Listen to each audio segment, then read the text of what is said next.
अब कोई दिखता नहीं है जिसको ये समझ में आता हो। तो परिणाम क्या हो रहा है? बड़े पैमाने पर जानवरों का कत्ल हो रहा है। गाय का, भैंस का, बकरी का, बकरे का, कुत्तों का। गाय का आंकड़ा मैंने बताया 2.5 करोड़ तो प्रतिवर्ष गाय का कत्ल होता है। भैंस का 1.25 करोड़ प्रतिवर्ष कत्ल होता है। डूकर, सुअरों का 2.5 से 3 करोड़ का कत्ल प्रतिवर्ष का है। बकरे, बकरियां, छोटे जानवरों की संख्या करोड़ों में है, गिनी नहीं जा सकती है। तो भारत एक ऐसा देश बन गया है जहां कत्ल ही कत्ल होता है। और दुख मुझे इसी बात का है कि इसी भारत देश में महावीर स्वामी हुए, इसी भारत देश में महात्मा बुद्ध हुए, इसी भारत में गांधी हुए, इसी भारत में राम हुए, कृष्ण हुए। जिंदगी पर्यंत जिन्होंने अहिंसा हमको बताई और सिखाई, उसी भारत में इस समय सबसे ज्यादा हिंसा हो रही है। और जानवरों के प्रति तो कितनी क्रूरता हो रही है, आप उसकी कल्पना नहीं कर सकते।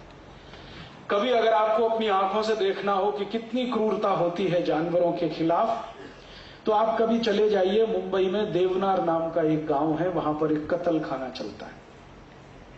कैसे कत्ल किया जाता है आप देख लीजिए अपनी आंखों से। आंध्र प्रदेश में मेदक नाम का एक जिला है, वहां पर एक और कत्ल खाना चलता है, अल कबीर, उसको देखाइए पता चलेगा। औरंगाबाद के आसपास कई कत्ल खाने चलते हैं, इनको देख लीजिए। जब मैं इस शहर में घुसता हूं तो इतनी तेज बदबू आती है, फिर पूछता हूं क्या है, तो पता चला जानवरों की हड्डियों को पीसने का कारखाना। औरंगाबाद के माथे पर कलंक जैसा। संपूर्ण भारत देश में जगह जगह जो कत्ल खाने चलते हैं, मैंने तो कई कत्ल खाने देखे हैं और उन पर वीडियो फिल्म बनाई है 20-25 मिनट की। कितनी क्रूरता से काटा जाता है जानवरों को। गाय को काटने से पहले क्या करते हैं, 5-6 दिन भूखा रखते हैं और जहां से उसको भर के लाते हैं ट्रक में, वो ट्रक में कैपेसिटी होती है 3 या 4 गाय की, तो उसमें 200 गाय भर के लाते हैं। और ये ट्रक हर एक शहर और गांव से गुजरते चले जाते हैं पुलिस वालों की कृपा से। फिर पहुंच जाते हैं कत्ल खाने में। फिर क्या होता है, 5-6 दिन उनको और रखा जाता है भूखा, खाना नहीं खिलाया जाता, तो अधमरी हो जाती है गाय। फिर क्या किया जाता है, गाय को पैरों से उल्टा बांधकर लटका देते हैं, मुंह बांध देते हैं। फिर उसके बाद 100 डिग्री टेम्परेचर पर पानी की वाष्प गाय के शरीर पर फेंकी जाती है और लगातार 1-1.5 घंटे।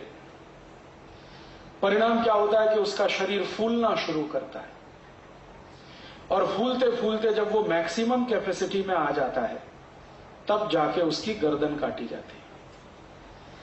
और गर्दन काट के थोड़ी देर उसको लटका के रखा जाता है ताकि पूरा खून निकल आए। फिर उसके बाद जब गर्दन कट के गिर जाती है, अंतिम खून की बूंद निकल जाती है, फिर चाकू और छुरी से, तेज धार की चाकू छुरी से उसकी खाल उतारी जाती है और वो खाल एक्सपोर्ट की जाती है। फिर मांस निकाला जाता है, उसको धो पैक करके डिब्बों में बंद किया जाता है और फिर वो एक्सपोर्ट हो जाता है। फिर ये सब खेल चल रहा है इस देश में। मुझे दुख एक ही है कि अहिंसा प्रधान भारत देश में भयंकर हिंसा हो रही है और कुतर्क उसके बड़े विचित्र विचित्र हैं। जानवरों की संख्या बढ़ जाएगी तो कहां रखेंगे, उनके भोजन की क्या व्यवस्था करेंगे, इसलिए काटते रहो, उनका मांस बेचते रहो। ये जब बहुत ज्यादा परेशानी बन गई मेरे जैसे लोगों के लिए, भारत में जानवरों का कत्ल, गाय का कत्ल, गौवंश का कत्ल, तो हम सब लोग बहुत साल से एक प्रयास कर रहे हैं कि किसी तरह ये रुकना चाहिए। तो उसी संदर्भ में एक बार क्या हुआ, सन 1998 में मैं और मेरे जैसे कुछ समविचारी लोगों ने एक मुकदमा किया सुप्रीम कोर्ट में, पब्लिक इंटरेस्ट पिटीशन। एक संस्था है भारत में, उसका नाम है अखिल भारत कृषि गो सेवा संघ। एक दूसरी संस्था है, उसका नाम है अहिंसा आर्मी ट्रस्ट। दोनों ने मिलकर एक मुकदमा कर दिया। बाद में पता चला गुजरात सरकार भी उस मुकदमे में शामिल हो गई। सुप्रीम कोर्ट में मुकदमा आया और हमारा मुकदमा यह था कि गाय और गोवंश की हत्या नहीं होनी चाहिए। सामने जो कसाई लोग थे उनका तर्क था क्यों नहीं होनी चाहिए, जरूर होनी चाहिए। सुप्रीम कोर्ट में हमने अपील किया कि इसमें एक कोई बड़ी बेंच बनाई जाए, 1-2 जज का मामला नहीं है क्योंकि ये बहुत सीरियस है। 3-4 साल तो सुप्रीम कोर्ट ने स्वीकार नहीं किया, फिर अंत में जाके मान लिया कि अच्छा ठीक है, इसके लिए कॉन्स्टिट्यूशनल बेंच बनाई जाए। भारत देश के थोड़े दिन पहले तक चीफ जस्टिस रहे श्री RC लाहोटी ने अपनी अध्यक्षता में 7 जजों की एक कॉन्स्टिट्यूशनल बेंच बनाई और 2004 में मुकदमे की सुनवाई शुरू हुई, जो 2005 सितंबर में पूरी हो गई। सुनवाई के समय यही कुतर्क हमारे सामने आए, ठीक यही कुतर्क जो कभी शरद पवार के मुंह से मैंने सुने, जो कभी भारत के पढ़े लिखे लोगों के मुंह से मैंने सुने, और जो कभी भारत के भूतपूर्व प्रधानमंत्री नेहरू जी के द्वारा कहे गए। सारे के सारे कुतर्क एक ही जैसे, वही कसाईयों के द्वारा सुप्रीम कोर्ट में कहा गया। सबसे पहला कुतर्क कि भारत की गाय को जब बूढ़ा हो जाता है, माने बूढ़ी हो जाती है, तो बचाने में कोई लाभ नहीं है, उसको कत्ल करके बेचना ही लाभकारी है, और हम भारत की अर्थव्यवस्था को मजबूत बना रहे हैं क्योंकि गाय का मांस एक्सपोर्ट कर रहे हैं। दूसरा कुतर्क, गाय के चारे की बहुत कमी है पूरे भारत में, तो भूखी मरे उससे अच्छा यह है कि हम उसका कत्ल करें, तो कम से कम मांस तो बिके, भूखी मरे तो वो किसी काम की नहीं। तीसरा कुतर्क कि भारत में लोगों को रहने के लिए जमीन नहीं है, गाय को कहां रखें। चौथा कुतर्क, इससे विदेशी मुद्रा मिलती है। और सबसे खतरनाक कुतर्क कसाईयों की तरफ से जो दिया गया वो ये कि हमारे धर्म में लिखा हुआ है कि हम गाय की हत्या करें। This is our religious right. कसाई लोग कौन है आप जानते हैं कि कुरैशी समाज है इस देश में जो सबसे ज्यादा जानवरों का कत्ल करता है। उनकी तरफ से ये कुतर्क सुप्रीम कोर्ट में आए। हमने उनके एक एक कुतर्क का तर्कपूर्वक जवाब दिया, बिना गुस्सा हुए, बिना अपना पेशेंस खोए हुए। उनका पहला कुतर्क आया कि गाय का मांस बेचते हैं तो आमदनी होती है देश को। तो हमने सुप्रीम कोर्ट के सामने पूरे फैक्ट्स एंड फिगर रखे, वो ये कि एक गाय को जब काट देते हैं, कत्ल कर देते हैं, तो उसके शरीर से कितना मांस निकलता है, कितना खून निकलता है, कितनी हड्डियां निकलती हैं। एक गाय का साधारण जो वजन होता है वो 3 से 3.5 क्विंटल होता है, स्वस्थ गाय का। इसको हम काटें तो उसके शरीर में से मात्र 70 किलो मांस निकलता है। 1 किलो गाय का मांस जो भारत से एक्सपोर्ट होता है उसकी कीमत है लगभग 50 रुपए। तो 70 किलो मांस निकला, 50 रुपए किलो से जोड़ो, 3500 रुपए का। खून जो निकलता है वो 25 लीटर होता है। खून के भाव से वो लगभग 1,500-2 हजार रुपए का। हड्डियां निकलती हैं वो भी 30-35 किलो। उनका हिसाब जोड़ा तो लगभग 1,000-1,200 रुपए का वो। तो कुल मिलाकर एक गाय को कत्ल करें और हम उसको एक्सपोर्ट कर दें पूरा का पूरा कत्ल करके, खून को भी, मांस को भी, हड्डियों को भी, तो सरकार को या कत्ल करके बेचने वाले को किसी भी स्थिति में 7,000 रुपए से ज्यादा नहीं मिलता। फिर हमने कोर्ट के सामने दूसरी बात कही कि यही गाय को अगर कत्ल नहीं किया जाए तो क्या मिलता है। हमने कत्ल किया तो 7,000 मिलेगा, और अगर हम कत्ल ना करें, इसको जिंदा रखें, तो कितना मिलेगा। तो उसका कैलकुलेशन है, एक गाय दिन में लगभग 10 किलो शेन देती है, गोबर, अगर स्वस्थ है तो। और एक गाय दिन में 2.5 से 3 लीटर मूत्र देती है अगर स्वस्थ है तो। गाय के 1 किलो शेन से 33 किलो खाद बनती है, फर्टिलाइजर, जिसको ऑर्गेनिक फर्टिलाइजर कहते हैं। 33 किलो 1 किलो शेन से। न्यायाधीश ने पूछा हाउ इज इट पॉसिबल। तो हमने कहा आप हमको समय दीजिए और स्पेस दीजिए, हम आपको यहीं सिद्ध करके बताते हैं। उनका यस ठीक है। तो हमने उनको पूरा करके दिखाया, और सिर्फ करके ही नहीं दिखाया, उनको हमने कहा कि अगर आपको परमिशन हो, प्रोटोकॉल के खिलाफ ये ना जाता हो, तो आप चलिए हमारे साथ, हम आपको दिखाते कहां कहां किन किन खेतों में हम 1 किलो गाय के शेन से 33 किलो खत बना रहे हैं। मेरे अपने गांव में मैं बनाता हूं, मेरे आई बाबा दोनों शेतकरी हैं, खेती करते हैं। मेरे घर में 15 साल से गाय के शेन से ही खेती करता हूं। 1 किलो शेन है तो 33 किलो खत बनता है बड़े आराम से। और 1 किलो खत का अंतर्राष्ट्रीय बाजार में जो भाव है वो 6 रुपए है। तो 33 किलो का लगभग 1800 रुपए। 1800 रुपए एक दिन में गाय के शेन से मिलता है, एक दिन में। और गाय का शेन में कोई संडे नहीं होता, वीकली ऑफ नहीं होता, हर दिन मिलता है। तो साल में कितना? 1800 में 365 का गुणा कर लो। ये तो हुआ शेन 1 साल का। और एक गाय की सामान्य उम्र 20 साल है और वो जीवन के अंतिम दिन तक शेन देती है।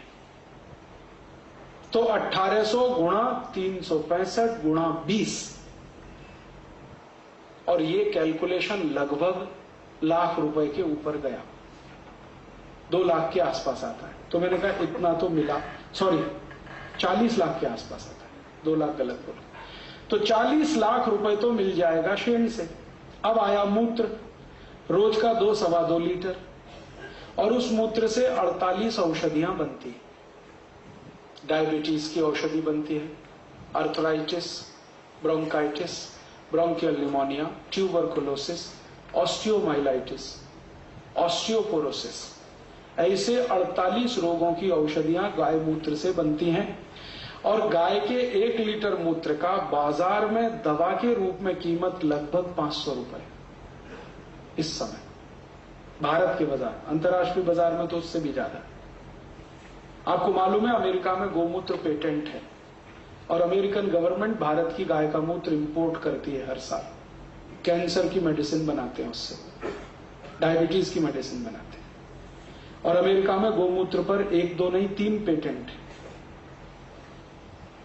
तो अगर अमेरिकन मार्केट का अगर कैलकुलेशन करें तो 1 लीटर गाय का मूत्र 1200-1300 रुपए के आसपास बैठता है। तो रोज का 3000 रुपए का मूत्र, और 1 साल का 3000 गुणा 365, और 20 साल का 3365 गुणा 20, इतना तो गाय का मूत्र और गोबर हो गया। फिर इसी गाय के शेन से, गोबर में से एक गैस निकलती है जिसको मीथेन कहते हैं। और मीथेन वही गैस है जिससे आप अपने रसोई घर का भोजन बना सकते हैं और जरूरत पड़े तो अपनी गाड़ी चला सकते हैं 4 पहिए की। जैसे एलपीजी गैस से गाड़ी चलती है ना, वैसे मीथेन गैस से भी गाड़ी चलती है। तो न्यायाधीश को विश्वास नहीं हुआ, तो हमने कहा आप अगर परमिशन दो तो आपकी कार में हम मीथेन गैस का सिलेंडर लगवा देते हैं, आप चला के देखो। उन्होंने कहा यस, हमने लगवाया। उनकी कार में मीथेन गैस का सिलेंडर लगवाया और जज साहब ने 3 महीने वो गाड़ी चलाई और वो कहते हैं कि इट इज मार्वलस, क्योंकि खर्चा आता है मात्र 50 से 60 पैसे किलोमीटर, और डीजल से चलाओ तो आता है 4 रुपए किलोमीटर। और मीथेन गैस से गाड़ी चले तो उसमें से धुआं बिल्कुल नहीं निकलता, और डीजल से चले तो धुआं ही धुआं निकलता है। और मीथेन गैस की गाड़ी में शोर बिल्कुल नहीं होता है, डीजल की गाड़ी में कान फट जाए इतना शोर होता है। ये सब उनके समझ में आया। फिर हमने कहा कि अगर हम 10 किलो गाय का शेन रोज का इकट्ठा करें तो साल में कितनी मीथेन गैस एक गाय से मिलती है, वो सब कैलकुलेशन, और 20 साल में कितनी मिलेगी। और भारत में इस समय 17 करोड़ गाय हैं, सबका गोबर एक साथ इकट्ठा करें और उसका ही इस्तेमाल करें तो 1,32,000 करोड़ रुपए की बचत इस देश को होती है। बिना डीजल बिना पेट्रोल के हम पूरा ट्रांसपोर्टेशन इस देश का चला सकते हैं। और इतने सारे कैलकुलेशन जब हमने बम्बार्ड कर दिए सुप्रीम कोर्ट पर, तो न्यायाधीश ने मान लिया कि गाय की हत्या करने से ज्यादा उसको बचाना आर्थिक रूप से महत्वपूर्ण है।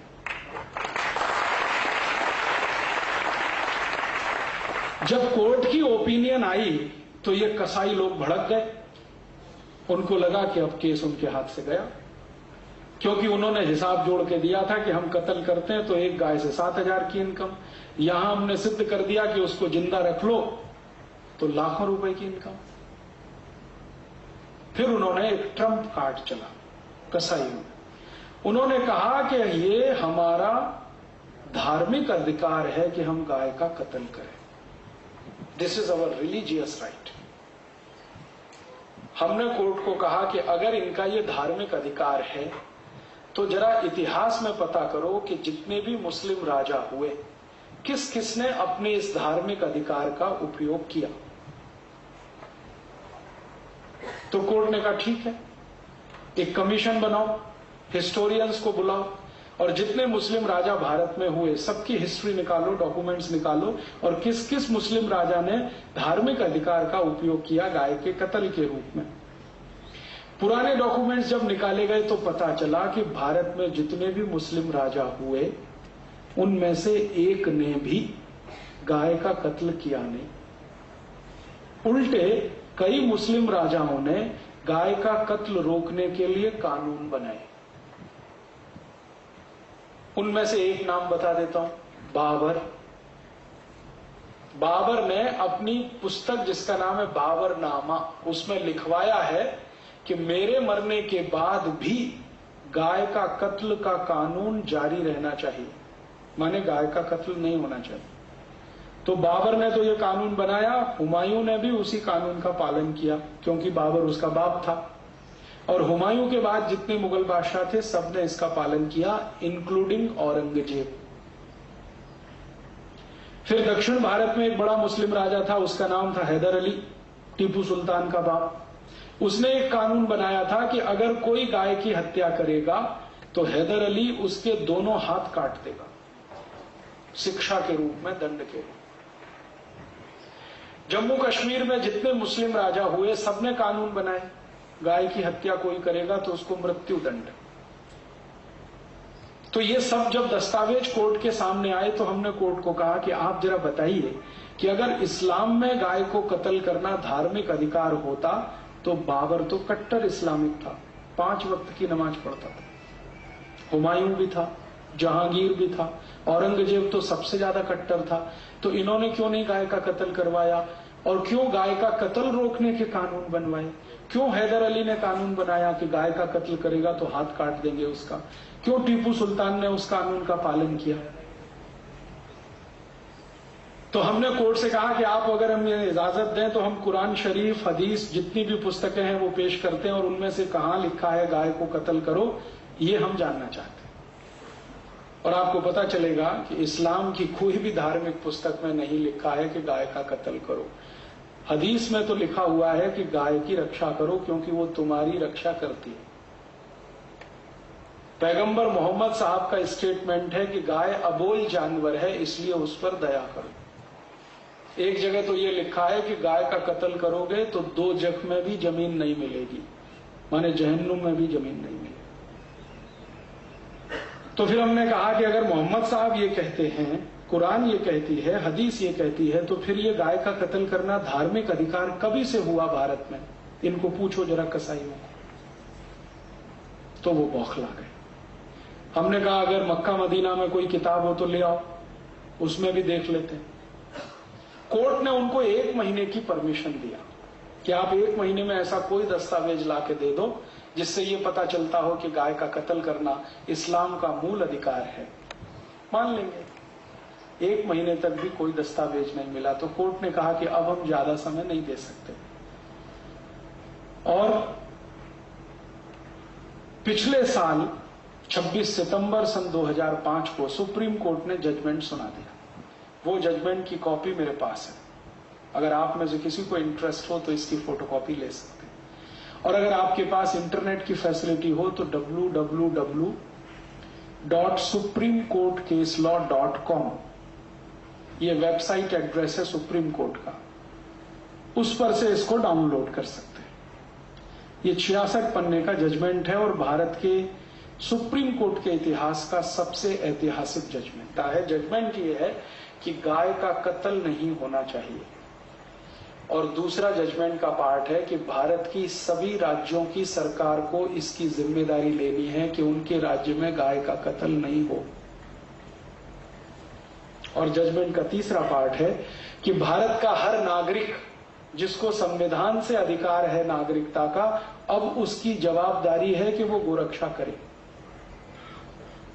और आपको सुनकर आश्चर्य होगा कि यह पहला जजमेंट है सुप्रीम कोर्ट का जिसमें कोर्ट ने कहा है कि भारत के नागरिक को गाय बचाने की जिम्मेदारी लेनी है। सरकार को तो लेनी है, नागरिकों को भी लेनी। माने आप सब इससे बंधे हुए हैं। और उस मंगल पांडे ने इतिहास बना दिया। वो फांसी पर चढ़ गया, लेकिन अपने मुंह से गाय की चर्बी के कारतूस उसने नहीं खोले। और जिस अंग्रेज अधिकारी ने उसको मजबूर किया, उसको गोली मार दी उसने, मंगल पांडे।